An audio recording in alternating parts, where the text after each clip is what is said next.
सबसे पहले तो आप सभी मीडिया साथियों का मैं स्वागत करती हूँ, धन्यवाद करती हूँ। और सबसे पहले आज जिस प्रकार से हमारे केंद्रीय मंत्री आदरणीय निर्मला सीतारमण जी ने जिस तरह से आज बजट सभी वर्ग के लिए पेश किया है, तो इसके लिए मैं आदरणीय प्रधानमंत्री नरेंद्र मोदी जी को और हमारी केंद्रीय मंत्री सीतारमण जी को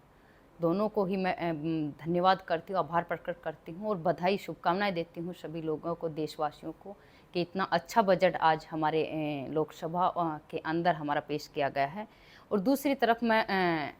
आपका ध्यान दिलाना चाहती हूँ, जैसा कि आप सबको पता है कि कल कांग्रेस के सांसद दीपेंद्र हुड्डा जी ने जिस प्रकार से लोकसभा के अंदर एक संवैधानिक पद के ऊपर रहते हुए उन्होंने लोगों को भ्रमित करने का काम किया है और एक झूठ जो है वो पूरी सदन के अंदर तो बोला ही है, लेकिन सभी देशवासियों के सामने जिस प्रकार आप लोगों ने देखा होगा कि कांग्रेस बार बार झूठ फैलाकर लोगों को भ्रमित करने का काम करती है, लोगों को गुमराह करने का काम करती है। तो आज उसी विषय को लेकर मैं आप सब मीडिया साथियों का सामने आई हूँ कि उनके एक एक झूठ का पर्दाफाश भी करूँगी, किस तरह उन्होंने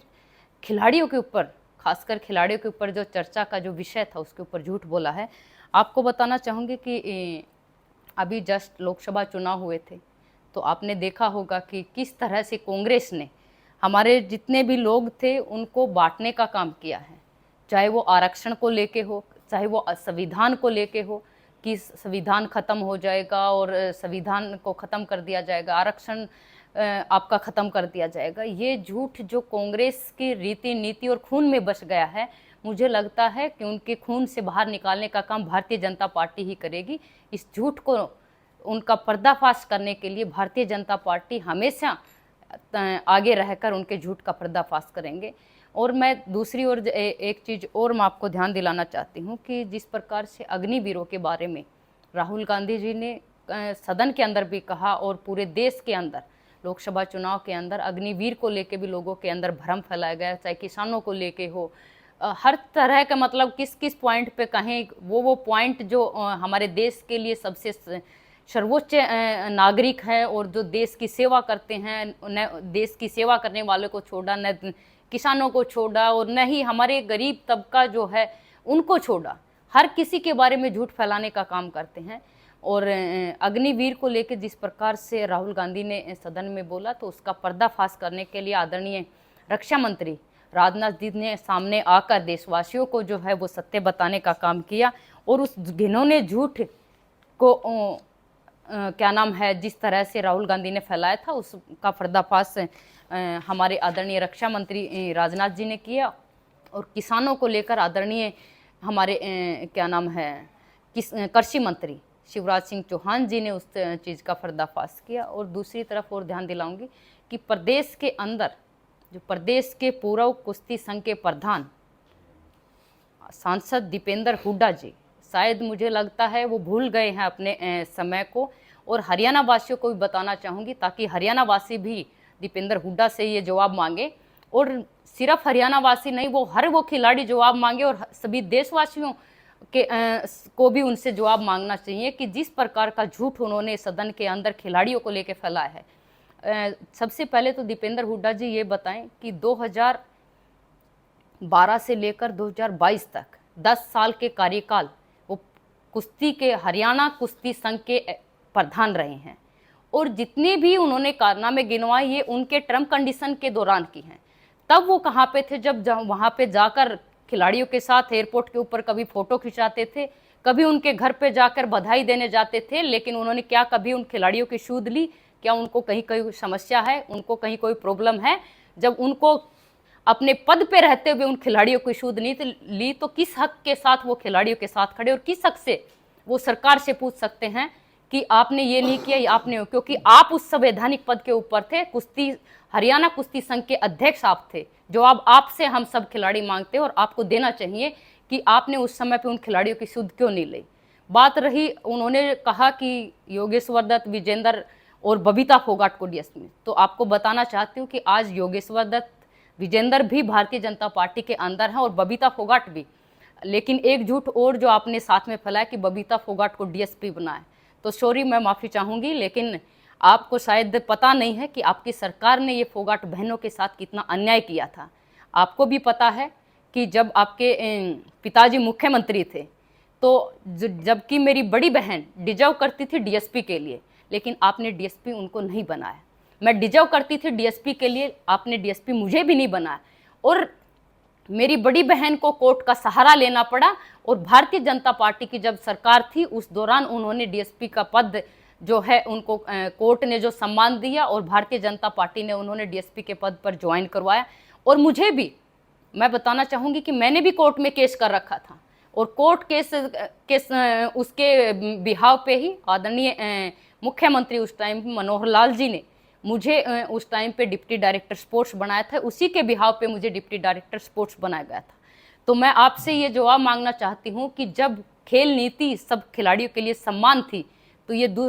हम फोगाट बहनों के साथ इतना अन्याय क्यों किया? और सिर्फ फोगाट बहनों के साथ नहीं, बल्कि बहुत सारे ऐसे खिलाड़ी थे जो पदक लेके भी आए थे, लेकिन आपकी पदक लाओ पद पाओ की नीति साइड में थी। आपके लिए वो भ्रष्टाचार, आपके लिए वो परिवारवाद जो था वो इम्पोर्टेंट था। खेल नीति आपने साइड में रख दी, आपने परिवारवाद को आगे बढ़ाया, और ये परिवारवाद की नीति का ही परिणाम है कि हम बहनों को न्याय नहीं मिला, और हम दोनों बहनें डिजर्व करते हुए भी डीएसपी नहीं बनी थी। और आपको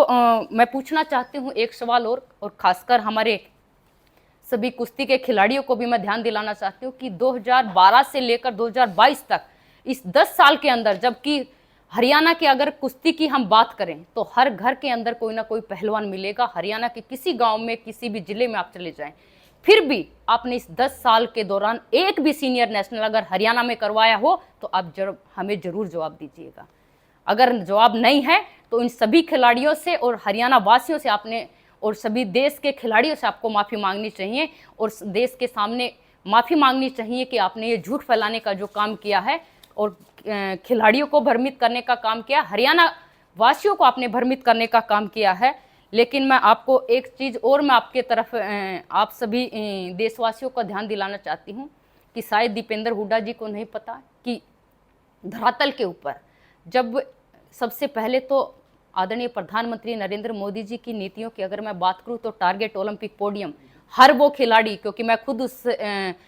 स्कीम का हिस्सा रही हूं, हर वो सुविधा प्रोवाइड करवाती है जो एक ओलंपियन खिलाड़ी को चाहिए होती है और जो देश के लिए ओलंपिक में मेडल लेके आता है। चाहे वो उनका प्रोत्साहन राशि हो, चाहे उनके लिए डॉक्टरी का हो, चाहे उनको विदेश में ट्रेनिंग का हो, चाहे उनको क्या नाम है डॉक्टर फिजियोथेरेपिस्ट का हो, हर वो सुविधा, चाहे वो विदेशी कोचिज की हो, चाहे अपने देश के कोचिज की हो, जो भी उनको सुविधा चाहिए वो top target Olympic podium scheme के तहत वो खिलाड़ियों को मिलती है। और आपको बताना चाहूँगी उससे नीचे अगर हम आए, क्योंकि एक छोटे लेवल से खिलाड़ी को अगर आप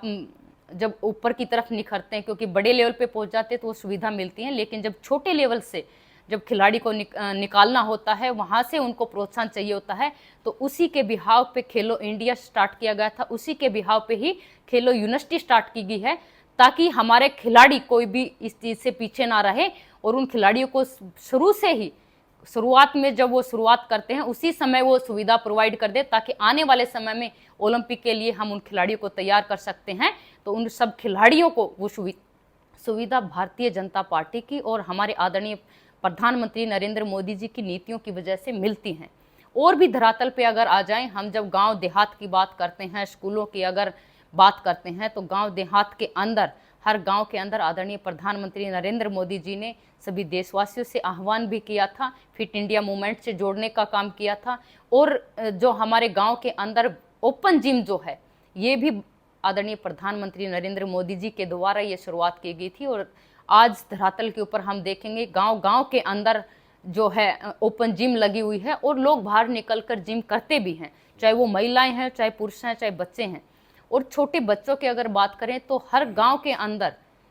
सरकार ने नर्सरियां स्टार्ट की हैं और उन नर्सरियों से भी जो बच्चे, जितने भी बच्चे हैं, उनको वो सुविधा प्रोवाइड करवाई जाती है, चाहे वो कोचिज हो, चाहे वो उनको खेल की कोई भी उनको सुविधा चाहिए हो, चाहे खेल ग्राउंड हो, या फिर उनको तैयारी के लिए अगर कुछ भी उनको